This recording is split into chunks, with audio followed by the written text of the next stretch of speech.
Okay, this is the classic Sinn U1 watch. Really good watch, really happy with this buy. I only got it about, I think 3 days ago, right before I left to go down to Sydney. Beautiful watch. Nice sandblasted finish. It looks kind of titanium. I was actually in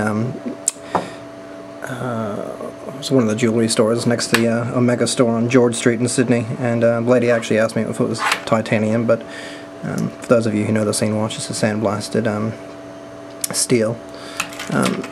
Tegimented bezel, just normal steel, well, submarine steel I should say. Case, quite nice. Screw down crown.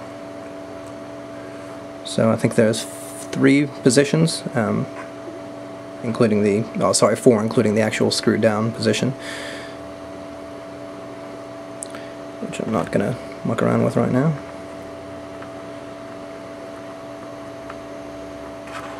Winding movement's really smooth on it though. I'm very impressed with it.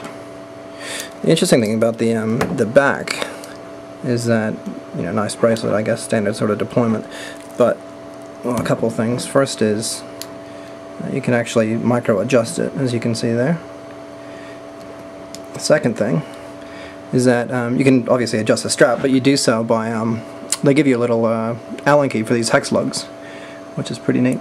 And as you can see on the back there's actually a additional clasp, so you can fit it around a wetsuit if you're actually going diving. And I've got a number of other watches, and this is actually one that I bought for the express purpose of going diving. Well, the Breitling, for example, is water resistant to 300 meters. I'm probably not going to take that diving in a shitty, mucky water, so I thought this one could take the beating, basically. Good watch. Screwed and bezel, actually. There's 3 at the top and 1 at the bottom, at the 6 o'clock point, I should say. Interesting thing about the underside of the bracelet as well is it actually sort of fits in really well because of the little clasp that it's got there.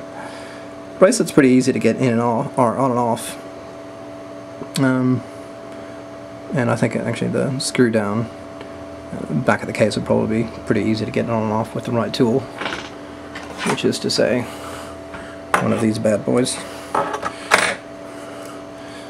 But yeah, good watch, very robust, weighs a decent amount. Don't know the exact weight, but it's probably more than the Breitling, and just about as much as my Hamilton X-Wind, if anyone has that watch. When I actually was looking at buying the watch as well, I thought that the dial was really close to the face. There's probably a good, I don't know, 3.5 mils between top of the sapphire glass and the actual dial. So there you go. That's the Sinn U1.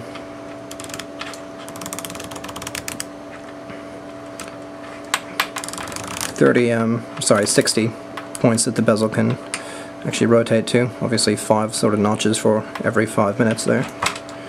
So, and loom with a 12. There you go. Sinn U1. Good watch. Highly recommend it. I picked this one up from, I think it was,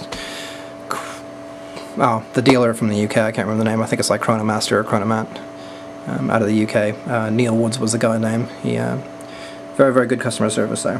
Highly recommend him. The only problem with this watch is that it smudges easily. Maybe my hands are ultra greasy, I don't know, but there you go.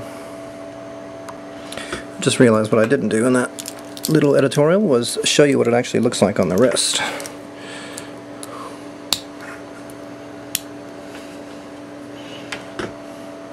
So there you go, that's what it looks like on my wrist.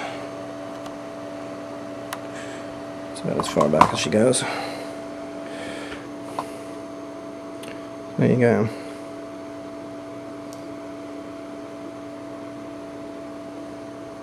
Nice timepiece overall. Really happy with it.